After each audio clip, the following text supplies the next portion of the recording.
Donald Trump just won the election. Associated Press has called the presidency for Republican Donald Trump. Breaking news, we are projecting at this hour the 47th president of the United States, Donald Trump. It is now official. CNN projects that Donald Trump has been elected president. And it looks likely that RFK Jr. is going to be in charge of health in America. Robert F. Kennedy Jr. we have. And he's going to work on health. So the real question is, what does it mean for the rest of us when we put someone in charge who doesn't believe in vaccines and in other health conspiracies? It's hard to say, but recently put out a tweet giving us an idea of what he's going to be attacking and changing in the FDA, saying the FDA's war on public health is about to end. This includes its aggressive suppression of psychedelics, peptides, stem cells, raw milk, hyperbaric therapies, chelating compounds, ivermectin, hydroxychloroquine, vitamins, clean food, sunshine, exercise, nutraceuticals, and anything else that advances human health and can't be patented by pharma. If you work for the FDA and are part of this corrupt system, I have two messages for you. One, preserve your records, and two, pack your bags. Now, there's a lot of things wrong with this statement, especially the end, where it says anything that doesn't advance human health and can't be patented by pharma. We're going to find out in this video is that a lot of these things are patented by pharma and they're making money off some of these things, or they're planning to make more or developing more things with things in this list. And I guess that's his main attack, is that pharma just does things for money and they don't care about human health at all. So whatever they can squeeze the most amount of dollars out of you is what they'll support. All right, first thing on his list, psychedelics. Now, psychedelics have been a little bit on the uprise, you could say, recently, where a lot of people are boasting about their benefits. There's been some research going on that kind of shows that they might have some therapeutic uses, and it's not as harmful as we probably used to think they are. To my knowledge, the only danger with psychedelics is if you're predisposed to having schizophrenia or runs in the family. There's a chance that taking psychedelics could be what causes you to develop schizophrenia. And the main reason this was banned was back in 1970 is when the war on drugs started around there, and that's kind of when a lot of drugs got banned and put on Schedule 1. Like weed, and we can see stuff like that being rolled back, where weed is nowhere near as dangerous as something like alcohol that is widely accepted and consumed weekly, and for some people daily. So to be fair, psychedelics could be on the list of things that come off, but you also got to think someone's going to be controlling these psychedelics to make sure they're appropriately made and not tampered with. And I'll be honest, I don't know much about drugs in general, but if I had to guess, pharmaceutical companies might be a little bit better at creating the correct doses rather than just leaving it up to whoever. While granted, it might be a different company that makes these rather than usual pharmaceutical companies you might expect, it's still going to be some kind of pharmaceutical company that's going to be making a lot of money off psychedelics if they become authorized for therapeutic reasons, or just maybe decriminalized altogether. But it's hard to say that they're actively participating in aggressive suppression of psychedelics. Next on this is peptides. Now, peptides, I don't think I was super familiar with, but basically they're similar to a protein. They're a little different, but they're basically just linked of a bunch of amino acids together, and they do have some benefits and uses to them. Usually you can find these in a lot of beauty products like lotion, creams, and serums, or if you're someone serious about going to the gym and trying to maximize those gains, you might take creatine, which is also a peptide. And not only that, there's a bunch of like peptide drugs certified by the FDA for multiple different conditions. There's one for prostate cancer, melanoma, HIV. There's a bunch for type 2 diabetes, some for IBS. There's one that helps if you have malabsorption in your stomach, some for osteoporosis, your chronic pain, and probably even more that aren't on this list here. So with all these uses ranging from beauty products to health and supplements to even like some pharmaceutical drugs, like literally pharmaceutical drugs that companies are probably making good money off of, it feels weird to say they're actively suppressed, especially with the creatine one that I didn't know was a peptide. I always assumed it was a protein, but since proteins and peptides both use amino acids in their building blocks, I guess they can kind of be seen as similar or kind of named the same. And you also see everyone promote creatine as like the #1 protein builder outside of like straight up protein itself. Well, I guess there's also testosterone, but I'm going with things that have very low side effects and health risks. And then even here from a website dedicated to peptides is even saying that there's a bunch of drugs approved by the FDA, and there's even more in clinical trials, and even more than that in preclinical development. So I don't know who's or how or what conspiracy this peptide thing is that they're being suppressed, but it does not seem true. It seems like they're being promoted accurately and pretty well and used in a wide range of things. It seems like actually a good thing to be researching because it doesn't seem to have too many adverse side effects. The only ones I saw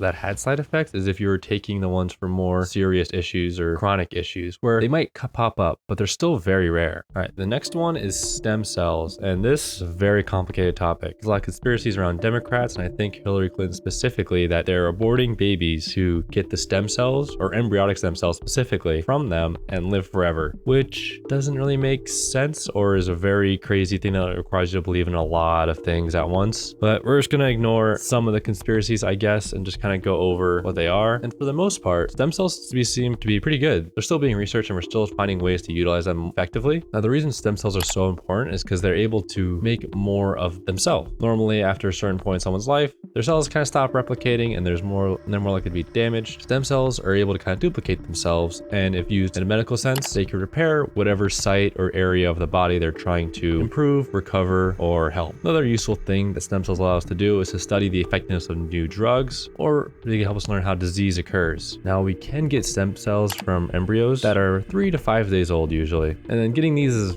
very difficult. There's a lot of ethical concerns about that, and a lot of people think it's coming from abortions, but they're actually coming from IVF treatments. They come from eggs that were fertilized in IVF treatments but were never implanted in the woman, and they're donated with informed consent from the donors. Now, we are able to get stem cells from adults, but they're a little more rigid in their use case. And researchers have also found a way to make adult stem cells act like embryonic ones. Granted, it's a little bit harder and requires a specific use case, but it is possible. The main use case for stem cells is arthritis, joint pain, and the like. And these stem cell injections don't come cheap. Bottom range for a single one could be $4,000 or $5,000. So a little bit higher, you can get up to $50,000 for a single injection. And there's a lot of factors that can go into this, mainly the type of cell administered, how many, the quality, where the laboratory is located, and the source, which $5,000 to $50,000 doesn't seem too bad if it's going to cure or make a joint feel like new and get rid of all the pain. The thing is that it seems like they generally last up from 1 to 2 years and you'll need to keep getting injections. Granted, some people can get one and be fine, but there's more than enough people that need to come back to get more and more, which kind of makes the claim of farmers trying to suppress this because they can't make money off of it feels a little dumb, because you're making $5,000 to $10,000 off someone every year, 2 years, just for a single injection. It's probably way more than what you could prescribe them to take pain meds or some kind of joint relief or some kind of cream or some kind of PT that could give them the same relief at a lesser expense to them. So if anything, I feel like pharma would be trying to push stem cells almost as much as possible to anyone with joint pain or arthritis. But there's also probably some conspiracy that RFK Jr. believes that maybe it's the cure to everything. All right, his next claim is raw milk,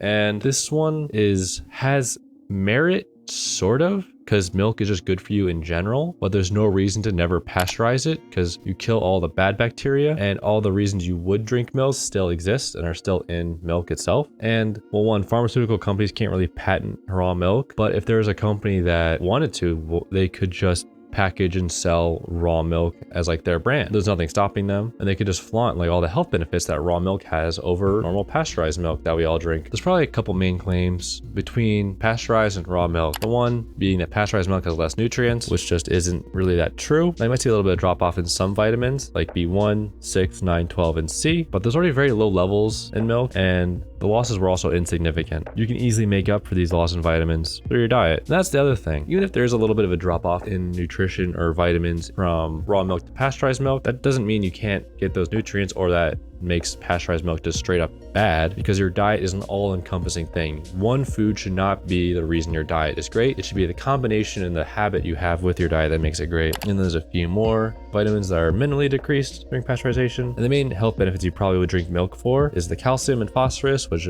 makes your bones strong and healthy. And these aren't really affected by heat. They can be referred to as heat stable. Now, another claim is that they reduce fatty acids, and studies have found there's no real difference in fatty acid profiles of raw and pasteurized milk, though pasteurization may increase the digestibility of fatty acids. Claim 3, pasteurizing milk destroys proteins. Now, the protein in milk is 80% casein and 20% whey. Now, when you pasteurize milk, it doesn't really reduce the casein because it's a heat stable protein. And while whey isn't as stable, pasteurization still seems to have a little impact on digestibility and nutritional composition. And this next claim is probably why RFK Jr. probably thinks raw milk is the way to go.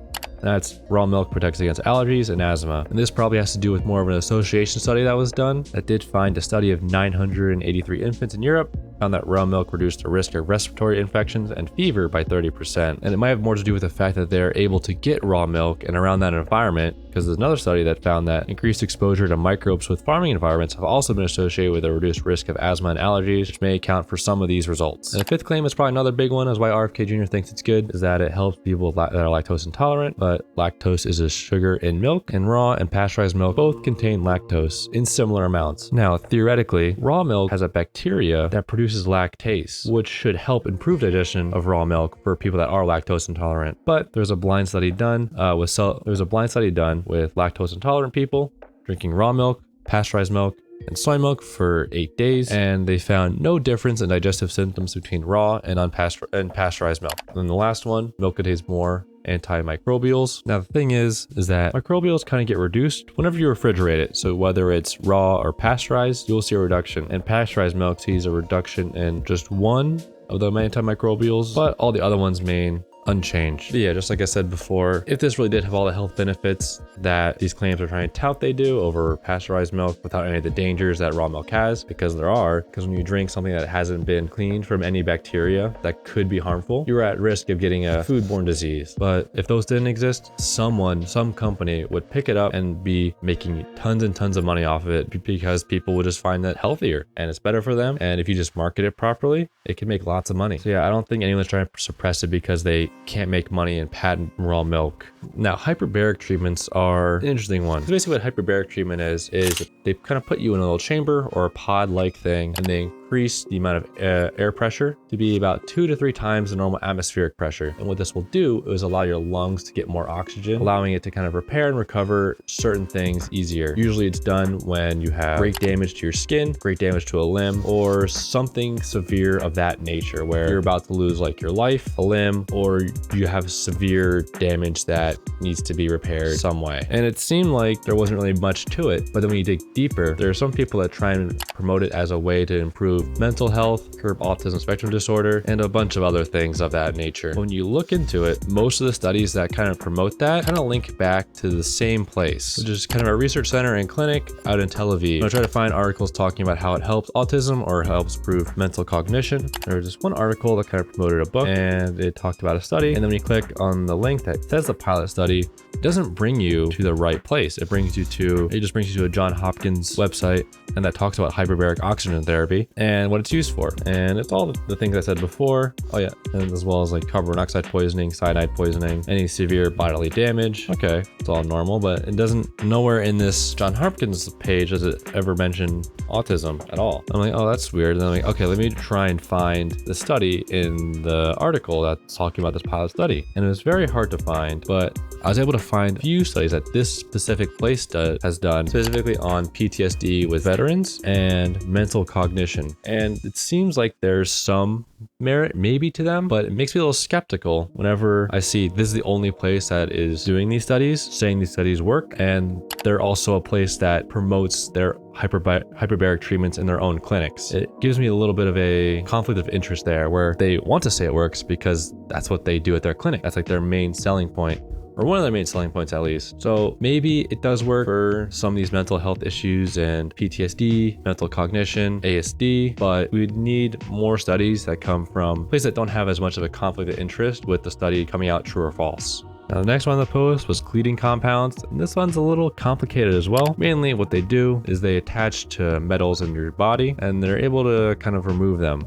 And it's usually used for getting rid of like toxic metals in your body. But alternative medicine has used it to help with heart problems and heart disease, claiming it can clear arteries. And this has been going back all the way to 1970, and it goes through a complicated time phase where it was kind of just used by people that did alternative medicine, and it was also advertised as something that could help heart problems, and eventually they had to be shut down because they were advertising it without any study linking to it being effective. And instead of saying, oh no, we do have a study, it's right here, they just stopped advertising it and kept doing it in their clinics. And then a study did come out and was being worked on, but had a lot of controversy because some people thought it shouldn't be giving any light at all to this treatment, that people don't think it works. The people that did the treatment didn't want it to go through because they were afraid of how it would turn out. out and they were really critical of it. And some of those criticisms were probably good, because they said the main reason why this therapy works is because you take vitamins with it, and the therapy works really well with the vitamins, which made them change the study a little bit, having multiple blinds where people took just the treatment, some people took the treatment with the vitamins, some people took just the vitamins, and some people had no treatment at all, or a placebo treatment. And when all was said and done, they did find that there was some benefit to doing the treatment with the vitamins, but the main researcher said that this isn't enough to recommend it as a widespread thing that people should be doing, mainly because of how expensive